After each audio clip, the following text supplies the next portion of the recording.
This is a top-down kind of isometric style shooter game. You are a boy who is having a dream that all of his toys have come to life. You run around, you shoot these kind of zombie teddies and other things, score points, and eventually meet your demise.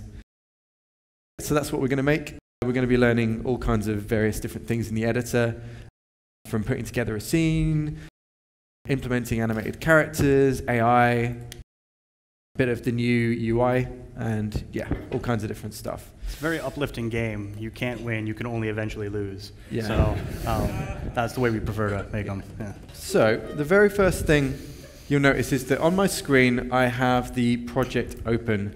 We don't want you to have the project open at all. What we want you to do is to make your own new scene, and we're going to put this project together.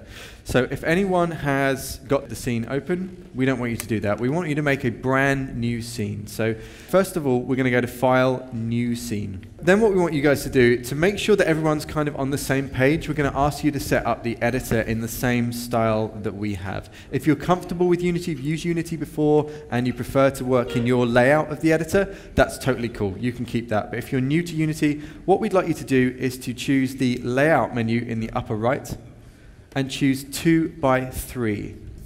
So layout, drop down in the upper right and choose 2 by 3.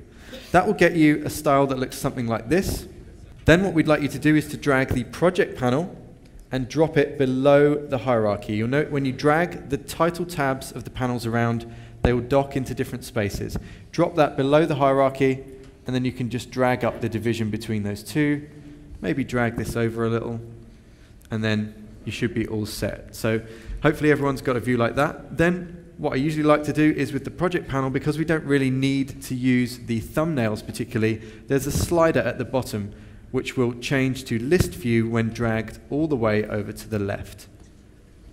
So if we drag it over to the left, you're going to see exactly the same as what I have on my screen here. We are working with Unity 4.6, but right now what we'd like you to do is to go to File, Save Scene As, and we will ask you to put this into the Scenes folder. So we don't want you to use the completed assets version of anything, just use the Scenes folder that's in the root of the project. And we're going to call this Level 01. So save it as Level 01 in the Scenes folder. When you've done that successfully, you should see the name of your scene up at the top of the interface. Okay, so next thing we're going to do is to set up the environment. So I'm just going to show you that first. So a prefab, just to reiterate how this stuff works, a prefab is our way of providing or saving a game object into the project. You can do that for a number of different reasons, and we'll be saving prefabs in order to spawn them into the game later with the enemies. But for the purpose of the environment, we prepared the model and a number of colliders and other elements. So if you look in the prefabs folder, you'll find a prefab called environment. Prefabs represented by this blue cube icon. All you need to do is to drag and drop that up into the hierarchy. So just to remind you, the hierarchy and the scene are intrinsically linked. Anything that's in the scene is therefore in the hierarchy and vice versa. Just make sure you've got a decent view of this level. You can use the hand tool, of course, up in the upper left, and use Control to zoom in and out, and Alt to rotate around. We don't need to worry too much about the view that you're looking at in the scene view, because we're going to set up the camera to look at a particular part of that later. What we're just going to check is that we've positioned the environment at the origin. So with the environment selected, in the transform component, you should see the position is at 0, 0, 0. If it's not, just fill that in, 0, 0, 0, or go to the cog icon in the upper right and choose Reset Position. Then once we've done that, we're also going to drag in the lights prefab. Lights is in the prefabs folder. You simply need to drag that into the scene, and it should light your scene. With the lights, we don't need to worry about the positioning, particularly because it's directional lights. With directional lights, you only need to worry about the rotation. So if I just show you those briefly, you can see that these directional lights are pointing in certain rotations, and they're going to affect anything in the scene. You don't need to worry about where they're positioned. The way this game is going to work is that we're going to have a camera that's looking down on the scene. And what we need to do in order to track the player around and also to be able to shoot is to use something called a raycast, which is going to create an invisible line from the camera to the floor.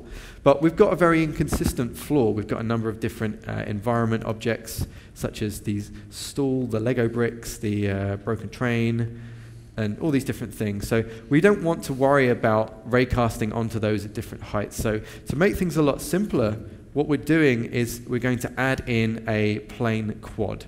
So what I'd like you guys to do is to go to Game Object, 3D Object, and Quad. What you'll notice is this creates a very small 1x1 quad right in the center of your game. We're going to reset that to 0, 0, 0 in the transform component. So make sure the position of your quad is at 0.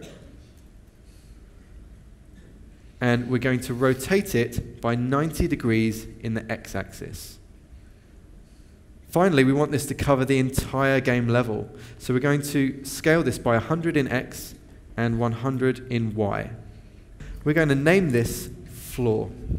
So rename from quad to floor. So the next thing we're going to do is to make this invisible. Obviously, you'll notice that it looks pretty horrendous right now. We don't want to actually see this. What we want to do is use the collider, so the outline of this shape. We don't want to use this kind of gray for any reason whatsoever. So a quad is made visible by this mesh renderer component. And because we don't want that, we're just going to go ahead and remove it. So with the floor selected, click the cog to the right of the mesh renderer and choose Remove Component. So with your floor selected, go to the cog icon in the upper right, choose Remove Component, and you should see that you can then only see the collider outline. Make sure you remove the mesh renderer, not the mesh filter or the mesh collider. Yeah. Remember, you've got undo if anything goes horrendously wrong, but you should then see that you just have the collider around the outline of the level, something like that. Then, because we don't want our raycast to check for anything but this quad, we're going to use layers. So a layer is a way of isolating things like raycasting or lighting, for example, to a particular group. So with the floor selected, if you click the layer drop down, you should see that we have a floor layer ready for you. So choose from the layer drop down at the top of the inspector, floor, and then save your scene. The next thing we're going to do is to finish up our environment by adding some background music. So with sound sources in Unity, we can attach them to any object. It's a component that you use to apply a clip to or use scripting to assign clips to. We're going to have a separate game object just to keep things separate and just to keep them nicely organized. So I'd like you to go to Game Object, Create Empty, and then rename this Background Music. So again, return on the Mac or F2 on the PC, just like your operating system, and rename this Background Music. So we're creating an empty and renaming it Background Music. Then we can add components to our game objects to make them do different things. So we have a component menu up at the top with a bunch of different categories of things that you can do to your game object to give it different behavior or different functionality. What we're going to add is an audio source. So we can use this component menu, or we can use the Add Component menu over on the right in the inspector. So because the inspector will show you properties of the game object currently selected, we can go into here, and we want to add an audio source.